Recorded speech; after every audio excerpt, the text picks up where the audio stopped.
চলতি সপ্তাহে ইসরায়েলে ইরানের হামলা, সতর্কতা মার্কিন গোয়েন্দাদের, সামরিক সক্ষমতা যাচাইয়ে আবারও মহড়া তেহরানের।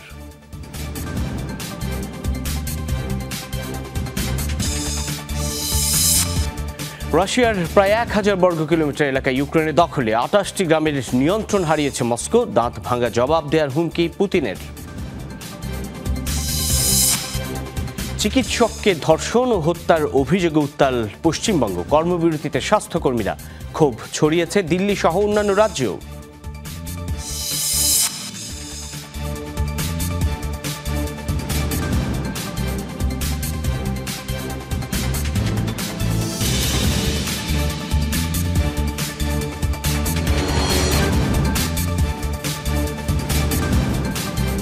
শিরোনাম দেখছিলেন, আপনাদের সাথে যমুনা আইডেস্কে আছি আমি সাইফুদ্দিন রবিন। চলতি সপ্তাহে ইসরায়েলে হামলা চালাবে ইরান, সোমবার এমন দাবি করেছে মার্কিন গোয়েন্দা বিভাগ। তবে দেশটির হামলা ঠেকাতে সব চেষ্টাই করছে যুক্তরাষ্ট্র সহ পশ্চিমা বিভিন্ন দেশ। কিন্তু তেহরানের ভাষ্য, কোনো ধরনের চাপই টলাতে পারবে না তাদের। বিশ্লেষকদের ধারণা, যুক্তরাষ্ট্রের সাথে সংঘাত এড়াতে শেষ মুহূর্তে সিদ্ধান্ত থেকে সরে আসতে পারে ইরান। ইসরায়েলে ইরানের অভিযান নিয়ে 2 সপ্তাহ ধরেই চলছে জল্পনা কল্পনা। ভয়ঙ্কর হামলা চালাবে তেহরান, এমন শঙ্কায় বাংকার প্রস্তুত থেকে শুরু করে রক্ত সংগ্রহ সব প্রস্তুতি নিয়ে রেখেছে তেল আবিব। 2 সপ্তাহে বেশ কয়েকবার হামলার সম্ভাব্য তারিখ দিয়েছে ইসরায়েল ও যুক্তরাষ্ট্রের গোয়েন্দা বিভাগ। এই ইস্যুতে আবারও নতুন তথ্য দিল দেশ দুটি। মার্কিন গোয়েন্দা সংস্থার প্রতিবেদন অনুযায়ী চলতি সপ্তাহেই তেল আবিবে আসতে যাচ্ছে বড় আঘাত। তবে বিস্তারিত কোনো তথ্য দেয়নি ওয়াশিংটন। ইরানের গতিবিধি আমরা পর্যবেক্ষণ করছি। আমাদের সাথে আছে মিত্র যুক্তরাষ্ট্র। যা জানা যাবে তার সাথে সাথেই জনগণকে জানানো হবে। প্রতিরক্ষা এবং আক্রমণ দুটোর জন্যই আমরা প্রস্তুত। ইসরায়েলে হামলা না চালাতে ইরানকে চাপ দেওয়ার চেষ্টা করছে পশ্চিমা অনেক দেশই। এরই মধ্যে পেজেশকিয়ানের সাথে ফোনে কথা বলেছেন জার্মান চ্যান্সেলর ওলাফ শোলস এবং যুক্তরাষ্ট্রের প্রধানমন্ত্রী কেইর স্টারমার। তবে সাফ জানিয়েছে ইরান, যে কোনো আগ্রাসনের জবাব দেওয়ার অধিকার আছে তাদের। অনেক বিশ্লেষকই মনে করেন শেষ পর্যন্ত ইসরায়েলে হামলা চালাবে না ইরান, কারণ তেল আবিবকে রক্ষার প্রতিশ্রুতি দিয়েছে ওয়াশিংটন। আর যুক্তরাষ্ট্রের সাথে সরাসরি কোনো ঝামেলায় জড়াতে চায় না বলেই হামলার সিদ্ধান্ত থেকে সরে আসবে ইরান। মিত্রদের নিরাশ করতে চায় না ইরান, তবে যুক্তরাষ্ট্রের সাথে সরাসরি কোনো ঝামেলায় যেতে চায় না তারা। তাই তেহরান শেষ পর্যন্ত তেল আবিবে হামলার সিদ্ধান্তে অটল থাকতে পারবে কিনা তা একটা বড় প্রশ্ন। ইরানের নবনির্বাচিত প্রেসিডেন্ট মাসুদ পেজেশকিয়ানের অভিষেক অনুষ্ঠানে যোগ দিতে গিয়ে 31 জুলাই গুপ্ত হত্যার শিকার হন হামাস প্রধান ইসমাইল হানিয়া। এরপরই দুদেশের মধ্যে উত্তেজনা পৌঁছেছে চরমে। ইফাতারা খন্দকার, যমুনা নিউজ। ইরানের রাশিয়াকে বিপুল ব্যালিস্টিক মিসাইল দেওয়ার পরিকল্পনায় গভীর উদ্বেগ প্রকাশ করেছে যুক্তরাষ্ট্র। সোমবার এই উদ্বেগ প্রকাশ করেন মার্কিন পররাষ্ট্র মন্ত্রণালয়ের ডেপুটি মুখপাত্র বেদান্ত প্যাটেল। তার দাবি, এতে আরও ভয়াবহ হবে রাশিয়া ইউক্রেন যুদ্ধ। এর আগে গত শুক্রবার বার্তা সংস্থা রয়টার্স এক প্রতিবেদনে দাবি করে, বিপুল সংখ্যক রুশ সেনাদের ফাত 360 নামের স্বল্প পাল্লার ব্যালিস্টিক মিসাইল পরিচালনার প্রশিক্ষণ দিচ্ছে ইরান। ইউরোপের একাধিক গোয়েন্দা সংস্থার বরাতে এই তথ্য প্রকাশ করে বার্তা সংস্থাটি। দাবি, দেশটিকে বিপুল সংখ্যক এই ব্যালিস্টিক মিসাইল দেওয়ার পরিকল্পনার অংশ হিসেবেই দেওয়া হচ্ছে প্রশিক্ষণ। ইরান রাশিয়াকে শত শত ব্যালিস্টিক মিসাইল দেওয়ার পরিকল্পনা করেছে, এমন খবরে আমরা গভীরভাবে উদ্বিগ্ন। এ বিষয়ে যথাযথ পদক্ষেপ নেওয়ার জন্য আমাদের ইউরোপীয় অংশীদারদের সাথে যোগাযোগ চালিয়ে যাচ্ছি।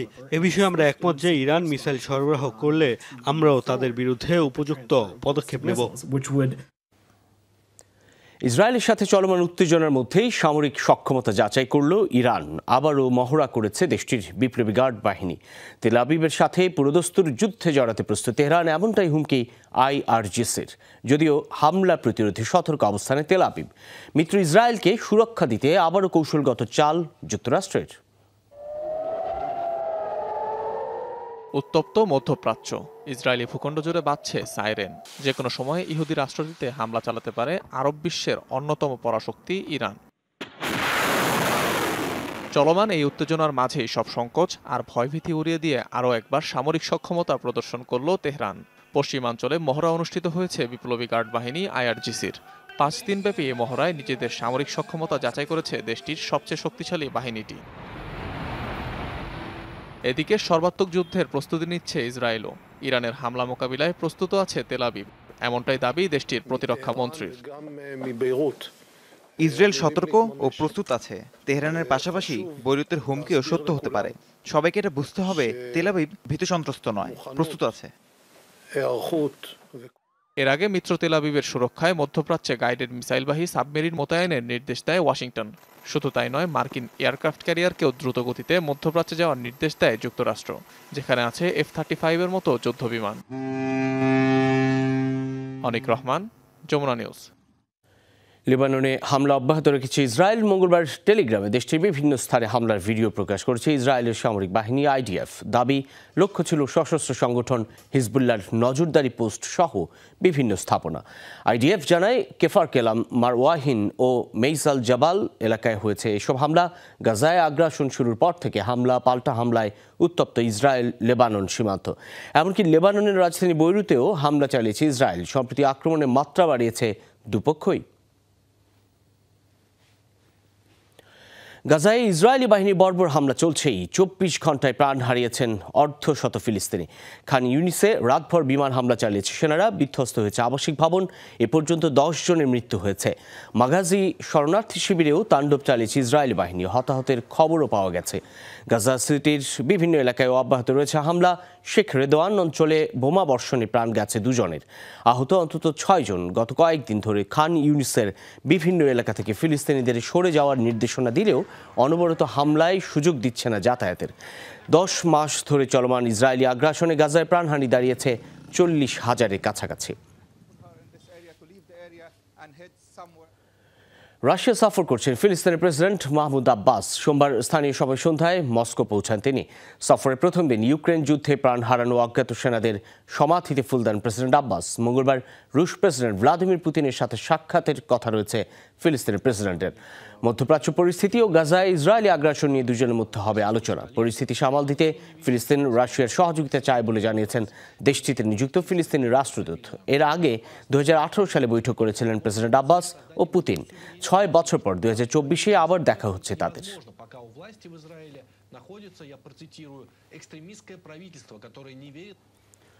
গাজায় হামাসের হাতে জিম্মি এক বন্দির মৃত্যু হয়েছে। আহত আরও 2 জন। হামাসের সামরিক শাখা কাশেম ব্রিগেড জানিয়েছে এমন তথ্য। এক বিবৃতিতে ফিলিস্তিনি স্বাধীনতাকামী সংগঠনের মুখপাত্র আবু উবাইদা বলেন, 2টি আলাদা স্থানে হয়েছে এই হতাহতের ঘটনা। দাবি, জীবন রক্ষায় জিম্মিদের লক্ষ্য করে গুলি ছুড়েছে পাহারায় থাকা গার্ড। বন্দীদের মৃত্যুর দায় নিতে হবে ইসরায়েলকেই, এমন মন্তব্য করেন আবু উবাইদা। হতাহতের ঘটনায় বিস্তারিত জানতে কমিটি গঠন হয়েছে বলেও জানান তিনি। জিম্মি মৃত্যুর বিষয়ে এখনও কিছু নিশ্চিত করেনি তেল আবিব। 7 অক্টোবর ইসরায়েলে হামাসের নজিরবিহীন অভিযানে আটক করা হয়েছিল হতাহতের শিকার জিম্মিদের। রাশিয়ার অভ্যন্তরে 1000 বর্গ কিলোমিটার এলাকা দখলে নিয়েছে ইউক্রেন। অন্তত 28টি গ্রামের নিয়ন্ত্রণ হারিয়েছে মস্কো, এমন দাবি ইউক্রেনের সেনাবাহিনীর। প্রেসিডেন্ট ভলোদিমির জেলেনস্কি বলেছেন, এসব অঞ্চল থেকেই হামলা চালানো হতো কিয়েভ বাহিনীকে লক্ষ্য করে। রুশ অঞ্চলে অভিযান চালিয়ে যাওয়ার কথাও জানিয়েছেন। ইউক্রেনকে ঠেকাতে কুরস্কে সেনা সমাবেশ বাড়াচ্ছে রাশিয়া। উপযুক্ত জবাব দেওয়ার হুঁশিয়ারি দিয়েছেন প্রেসিডেন্ট ভ্লাদিমির পুতিন। গত মঙ্গলবার থেকে কুরস্কে শুরু হয়েছে ইউক্রেনের অতর্কিত হামলা। 7 দিন পেরিয়ে গেলেও চলছে অভিযান। হামলা অব্যাহত থাকবে বলে ঘোষণা দিয়েছে কিয়েভ। সোমবার ইউক্রেনের সেনা কর্মকর্তাদের সাথে জরুরি বৈঠক করেন প্রেসিডেন্ট ভলোদিমির জেলেনস্কি। ফ্রন্টলাইন পরিস্থিতি নিয়ে তাকে অবহিত করেন শীর্ষ কমান্ডার। জানান, রাশিয়ার অভ্যন্তরে 1000 বর্গ কিলোমিটার এলাকার নিয়ন্ত্রণ নিয়েছে কিয়েভ। প্রেসিডেন্ট জেলেনস্কি বলেন, অন্যদের উপর চাপিয়ে দেওয়া যুদ্ধের ভার এবার রাশিয়ার নিজের কাঁধেই পড়ল। কর্মকর্তাদের সাথে বৈঠক হয়েছে। কমান্ডার ইন চিফ সব দিকের ফ্রন্টলাইন পরিস্থিতি নিয়ে রিপোর্ট করেছেন। তিনি জানিয়েছেন, কুরস্কের 1000 বর্গ কিলোমিটার এলাকা ইউক্রেনের নিয়ন্ত্রণে। এসব অঞ্চল থেকে সামিতে হামলা চালানো হতো। কুরস্কে আক্রমণের উপযুক্ত জবাব পাবে ইউক্রেন, এমন হুঁশিয়ারি দিয়েছেন রুশ প্রেসিডেন্ট ভ্লাদিমির পুতিন। সোমবার দেয়া ভাষণে দাবি করেন, ইউক্রেনকে ব্যবহার করে স্বার্থ হাসিল করছে পশ্চিমারা। প্রতিরক্ষা বিভাগের প্রধান কাজ হলো আমাদের অঞ্চল থেকে শত্রুপক্ষকে বের করে দেওয়া। এখন এটা স্পষ্ট যে কিয়েভ প্রশাসন আমাদের শান্তিপূর্ণ সমাধানের প্রস্তাব কেন প্রত্যাখ্যান করেছিল। নিরপেক্ষ মধ্যস্থতাকারীদেরও ফিরিয়ে দিয়েছিল। পশ্চিমাদের সহায়তায় নিজেদের স্বার্থ আদায় করেছেন তারা, আর পশ্চিমারা ইউক্রেনকে ব্যবহার করে আমাদের বিরুদ্ধে লড়ছে। কুরস্কে অভিযানের জেরে এ পর্যন্ত অঞ্চলটি ছেড়েছে 1,21,000 মানুষ। ইউক্রেনের হামলার অপর দুই টার্গেট বেলগরোদ ও ব্রায়ানস্ক থেকেও সরে যাচ্ছে মানুষ। Dorothy Tasrin, Jamuna news. কলকাতার হাসপাতালে এক নারী চিকিৎসককে ধর্ষণ ও হত্যার অভিযোগকে কেন্দ্র করে তোলপাড় চলছে ভারত জুড়ে। পশ্চিমবঙ্গ থেকে ক্ষোভ ছড়িয়ে পড়েছে দেশটির অন্যান্য রাজ্যেও। দাবি উঠছে সিবিআই তদন্তের। কর্মবিরতি চলছে বিভিন্ন হাসপাতালের ডাক্তারসহ সব স্বাস্থ্যকর্মীদের। হত্যায় জড়িতদের বিচার ও দৃষ্টান্তমূলক শাস্তির দাবিতে সড়কে নেমেছে নাগরিক সমাজ। গেল শুক্রবার কর্মস্থলে নাইট ডিউটির সময় হত্যা করা হয় কলকাতার আরজি কর হাসপাতালের এক নারী চিকিৎসককে। অভিযোগ, ধর্ষণের পর হত্যা করা হয়েছে তাকে। ঘটনার 4 দিন পরও বিক্ষোভে উত্তাল পশ্চিমবঙ্গ। সহকর্মী হত্যার প্রতিবাদে কর্মসূচি চলছে আরজি কর, এনআরএস, পিজি ও কলকাতা মেডিকেল সহ পশ্চিমবঙ্গের বিভিন্ন হাসপাতালে। কর্মবিরতি পালন করছেন ডাক্তার, নার্স ও মেডিকেল কর্মীরা। এ ঘটনায় কলকাতা পুলিশের এক কর্মীকে গ্রেফতার করা হয়েছে।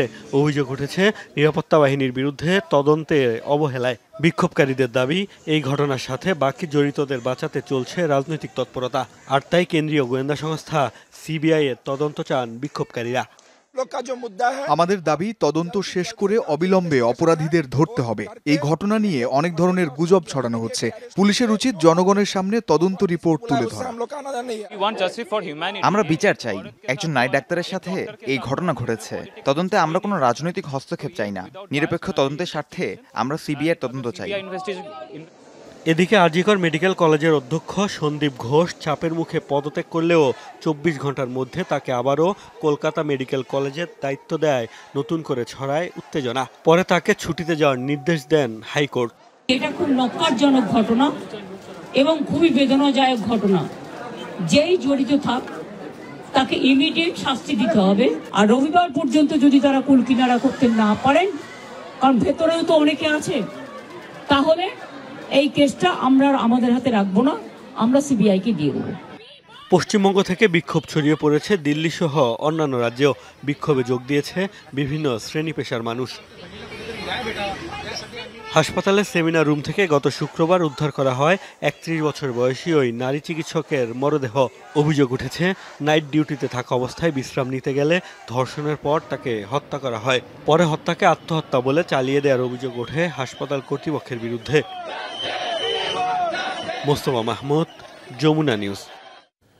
ভারতের বিহারের একটি মন্দিরে পদদলিত হয়ে অন্তত 7 জনের মৃত্যু হয়েছে। রাজ্যের জেহানাবাদ জেলায় বাবা সিদ্ধনাথ মন্দিরে ঘটে এই দুর্ঘটনা।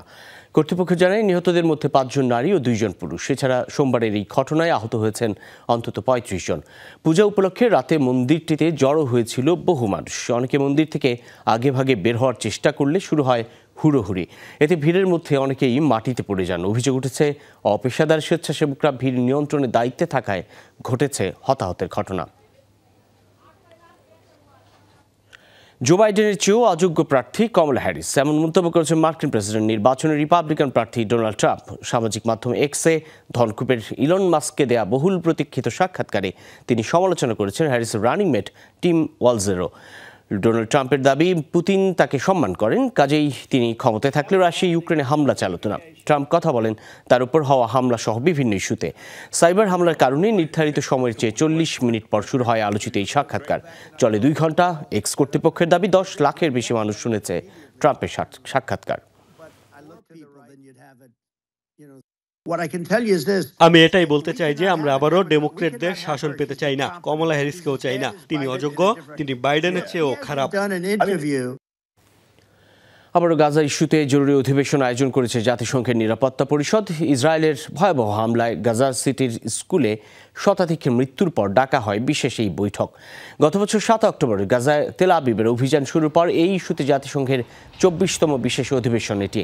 এর আগেও যুদ্ধবিরতি সহ বিভিন্ন ইস্যুতে বৈঠক হলেও কার্যত গাজায় ইসরায়েলের অভিযানে এখনও কোনো প্রভাব ফেলতে পারেনি সংস্থাটি। এবারও কার্যকর কোনো পদক্ষেপ নিতে পারবে কিনা তা নিয়ে সন্দিহান অনেকেই। প্রশ্ন উঠছে, বিশ্বে শান্তি প্রতিষ্ঠার উদ্দেশ্যে নির্মিত প্রতিষ্ঠানটির কার্যকারিতা নিয়েও। গাজা ইস্যুতে সংস্থাটির নিষ্ক্রিয় ভূমিকায় বারবারই প্রশ্নবিদ্ধ নিরাপত্তা পরিষদের ভূমিকা। যুক্তরাষ্ট্রে অনুভূত হলো 4.4 মাত্রার ভূমিকম্প। লস অ্যাঞ্জেলেস থেকে শুরু করে দক্ষিণে সান দিয়েগো এবং পূর্বে পাম স্প্রিংস মরুভূমি পর্যন্ত অনুভূত হয় কম্পনটি। মার্কিন ভূতাত্ত্বিক জরিপ ইউএসজিসি জানিয়েছে ভূগর্ভের 12.1 কিলোমিটার গভীরে ছিল এই কম্পনের অবস্থান। লস অ্যাঞ্জেলেস সিটি হলের প্রায় 6.5 মাইল উত্তর পূর্বে হাইল্যান্ড পার্কে ছিল এর কেন্দ্রস্থল। তবে এই ঘটনায় এখন পর্যন্ত কোনো হতাহত বা বড় ক্ষয়ক্ষতির খবর পাওয়া যায়নি। দক্ষিণ ক্যালিফোর্নিয়ায় 5.2 মাত্রার ভূমিকম্প আঘাত হানার এক সপ্তাহেরও কম সময়ের ব্যবধানে লস অ্যাঞ্জেলেসে অনুভূত হলো এই ভূকম্পন। টানা কয়েকদিনের ক্ষয়ক্ষতির পর অবশেষে কিছুটা নিয়ন্ত্রণে এসেছে গ্রিস ও ফ্রান্সের দাবানল পরিস্থিতি। কর্তৃপক্ষ জানায় মঙ্গলবার থেকে কমে আসতে পারে আগুনের পরিধি। ফায়ার সার্ভিস কর্মীদের অব্যাহত তৎপরতার কারণে নিয়ন্ত্রণে আসে আগুন। হেলিকপ্টার থেকে ছোড়া হয় পানি এবং রাসায়নিক পদার্থ। চলছে উদ্ধার এবং ক্ষতিগ্রস্ত এলাকা পরিচ্ছন্ন করা কাজ। বিভিন্ন এলাকায় ফিরতে শুরু করেছেন স্থানীয় বাসিন্দারা। সম্প্রতি ভয়াবহ দাবানল সৃষ্টি হয় ফ্রান্স ও গ্রিসের বিস্তীর্ণ এলাকা জুড়ে।